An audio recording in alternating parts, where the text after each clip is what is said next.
Hello and welcome to my homeschool games video. This video is part of the homeschool show and tell collaboration that's hosted by Abby from Rooted and Rest and Jessica from the Waldock Way. I will be sure to link the playlist below so that you're able to go and check out all the other videos that people submit as part of this collaboration. So today's theme is games, and while I do plan on sharing at the end of the video some of our favorite games that we have purchased, one thing that I did want to mention right up front and share the bulk of the video about is that games can be anything.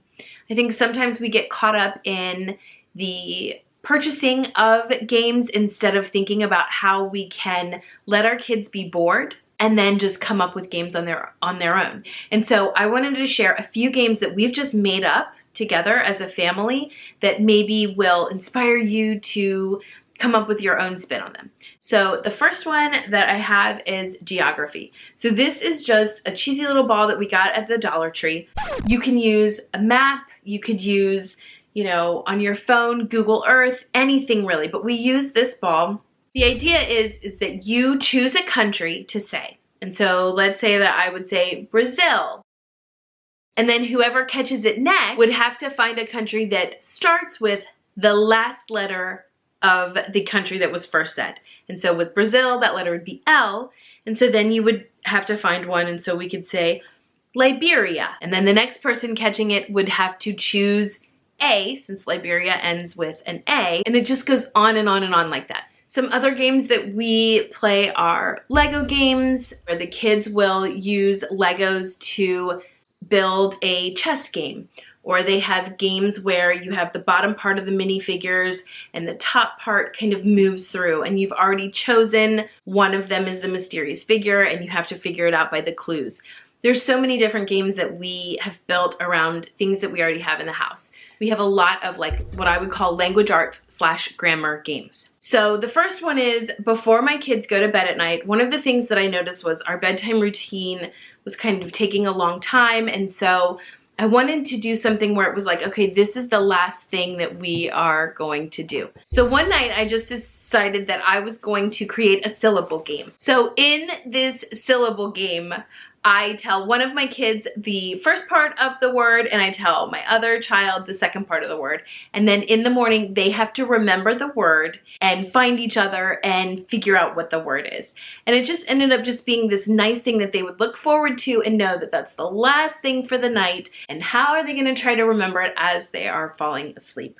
Another game that we like to do in the car is, especially my oldest and my husband, is to make up jokes. I'm not really so good at making up jokes, but they really enjoy just thinking about things that would be funny and trying them out on us, and it's just a fun game. Who can come up with the best joke? We also like word association games, so when we're just waiting somewhere like at a doctor's office or at the vet's, then we play word association, and that's a really simple game. It's just like if somebody says milk, then someone else would say white, and then someone else would say bread, and then someone else would say cheese, right? And so it's just the next, just a fun, low-key game. We also have a synonym and antonym game. And so it's a similar idea where you start off with the word association game, and then after it you would say synonym. So you would say hot, synonym, and then the next person would say warm, antonym, and then the other person would say cool. And you can choose simile, metaphor, whatever grammar terms you're trying to learn, and you're just bored sitting doing, in the car, like I said, waiting, and these are games that you can just play anywhere. Okay, I asked my kids which games were their favorites, and they basically said all of them. As I started to go through them, they were like, this one. They have assured me that these, we've kind of stacked them up in one area, these are their favorites. So I'm going to go through them. I'm going to choose a couple to pull out and highlight. If you see any games in here and you're interested to know more about it, just leave it in the comments below and I'll reply and give you some more details. So Dixit is a favorite. Wingspan, we have the original Wingspan here. This is the European expansion. and this one is the Oceania extension. They love Clue, the original Clue. This game is called I Found It, EYE Found It. It is a journey through time hidden picture game. It stretches way out, like 6 feet on the ground. It's so much fun. Mancala is a great math game. We love chess. They love Castle Panic, Sequence for Kids, Mastermind, Shadows in the Forest, and Carcassone. And then this one right here is one that I'll highlight. This is called Ibis Home Range, and it is a game that my oldest made.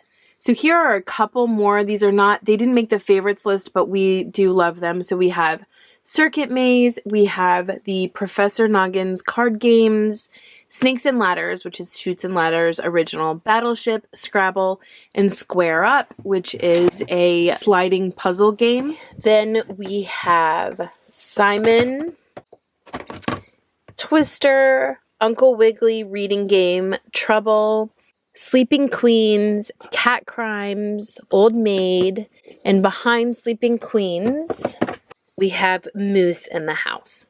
So again, if you see any that I've said here, just let me know if you are interested in more details about them. I also wanted to mention that you can also just make games.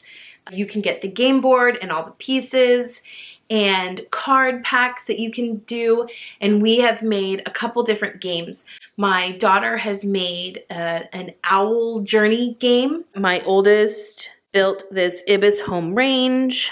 So she drew and designed this cover, and we just printed it out on sticker paper. This is a kit that you can buy that allows you to make your own game. So she created her rules of play. She's got a guide that she made to the game. And when you buy the kit, it comes with cards. So we just printed out on sticker paper cards. Again, she's got owl information that we printed out, designed it all, put it on sticker paper to put it on the cards that come with the kit. The kit comes with pieces and a die. And then here is the board. So she drew and designed everything on the board and how the game plays. So this is playable. I mean, it's wonderful. So we love this one. It takes about 20 minutes to 30 minutes to play. Then I made a grammar game because I was really feeling like grammar was not fun for us. I still wanted to pull in grammar as a game, but I wasn't finding what I wanted, and so I went ahead and made my own. And you can buy buzzers also, or find them at the Dollar Tree, where you just put batteries in, and they're really great buzzers. Okay, so here is the grammar game that we designed. The kids did drawings on it. We have just extra little pieces here, the dice, and a timer. And the idea is you roll the dice, and then in order to move, you've got to answer the next question that is on there. The answers are on the back of the question. So there are some bonus areas where if someone's behind and needs to catch up, we have some kind of easier ones up here that just help kind of even out the game. And then we have a few very long and complicated ones that are for double the points that you can access if you land on a duck. And then we have these buzzers so that if someone else knows the answer, they can jump in and steal your roll. Okay, so this is Wingspan. This takes about an hour, sometimes a little bit more to play. Like I said, we also have the Oceania and the European expansion because my oldest loves birds. Loves them. So Wingspan is a pretty complicated game. It comes with an appendix. It comes with a huge instruction booklet.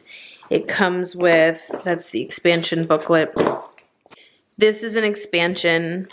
So it comes with all of this, little Post-it notes for scoring. We actually bought these little wooden cases from a maker on, I think, Etsy. And I can link that below if you're interested. But it comes with all these little food sources, dice. So inside of here, there are all these cards. So many cards. And I'll show you. It's got the bird, the food sources, eggs, information about them. For any bird lover in your life, Wingspan is the way to go. So this is a board. This one's going to be an expansion board, sorry. So, but this is what it looks like. Again, very complicated. It takes a while for you to get into it, but once you do, it is so much fun, and we love Wingspan and all of the extensions. Okay, so this is another one that I wanted to highlight. This is called Dixit, and this has to be at least 3 players. So it comes with these numbered cards, it comes with the pieces, and then this is the game board. And the idea here is everybody gets cards with these photos on it. Someone comes up with a theme. So they might say love, and then you look through your hand. So if you've got, you know, these cards, you would look through your hand and decide, okay, this is the best one that I have that fits with that. And then whoever chose the love theme chooses the best card that's been laid down without knowing who laid it down, which is why you need 3 people, because the person who comes up with the theme, there's 2 other people who've laid the cards down. You give a point to the person who you think did the best job. And then there's also other points for tricking the person who's choosing the cards and all of that. And so you just kind of go through the board with the points that way. I think my kids have chosen this one as a favorite simply because it just really gets into your imagination, and it can really be funny as well. Thanks so much for watching. Please be sure to go down and check the playlist below so that you can check out the other videos that are highlighting games as well this month. Until next time.